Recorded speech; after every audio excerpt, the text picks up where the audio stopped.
y a des injustices, hein. Moi, il y a des injustices.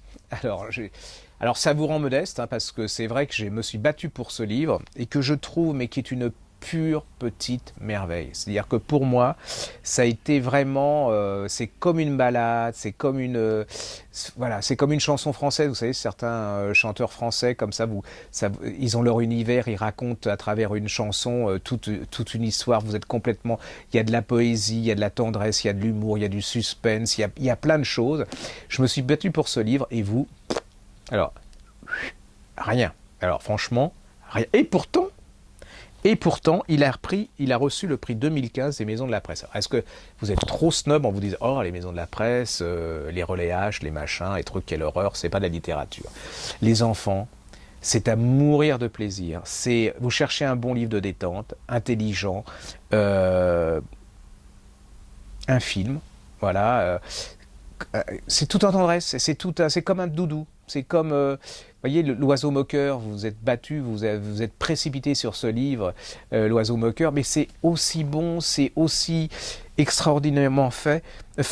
Alors ça s'appelle La drôle vie de Zelda Zong. Zelda Zong, pour vous dire, c'était le nom que se donnait Marilyn Monroe quand elle voulait passer inconnue quelque part aux États-Unis.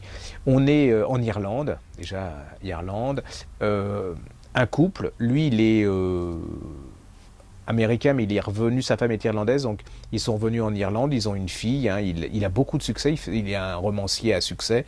Elle est antiquaire plutôt, à mon avis, elle s'ennuie un petit peu avec son mari, voyez-vous. Un jour, elle part en voiture, rejoindre la ville à côté où elle a sa boutique avec une amie, et puis elle a un accident. Alors là, ça fout... déjà dans le couple, ça va être un peu, voilà, ça va commencer à être un peu compliqué. Et elle se retrouve dans une chambre avec une vieille dame.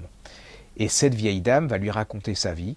Une vie, mais alors, extraordinaire, mais vous savez, comme la vieille dame en rose, vous savez,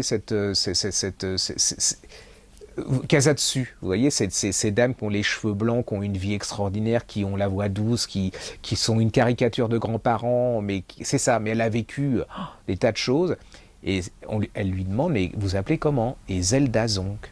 Et Zelda Zonk, c'est Marilyn Monroe. Là-dessus, elle a un fils, magnifiquement beau, un peu... Il a des failles, hein, et puis cette jeune femme va quitter l'hôpital, mais elle va rester en relation avec cette vieille dame. Elle va beaucoup parler avec son fils. C'est toute l'Irlande, c'est tout le suspense, parce que le suspense, c'est est-ce que vraiment Marilyn Monroe est morte? Et est-ce que Marilyn Monroe, en fait, elle n'est pas devenue tout simplement une vieille dame, elle n'a pas monté. Mais voilà, ça c'est le suspense, mais en fait, tout est dans la délicatesse. Vous cherchez un livre pour Noël, pour les fêtes de détente, super sympa et tout. Alors, juste un truc, si c'est pour des personnes de 80-85 ans, vous évitez parce que, je ne devrais pas vous le dire, mais elle meurt à la fin. Ça n'a pas beaucoup d'importance. Non, mais je préfère éviter parce que, bon, ça peut... c'est un magnifique livre. Vraiment, c'est subtil, c'est de la détente, c'est comme... voilà, c'est... Alors, je ne sais pas si vous m'écouterez, si vous l'achèterez, si vous... Enfin, j'aurais fait mon boulot, hein. Ça s'appelle La drôle de vie de Zelda Zonk chez Kero de Laurence Perrin et j'ai adoré.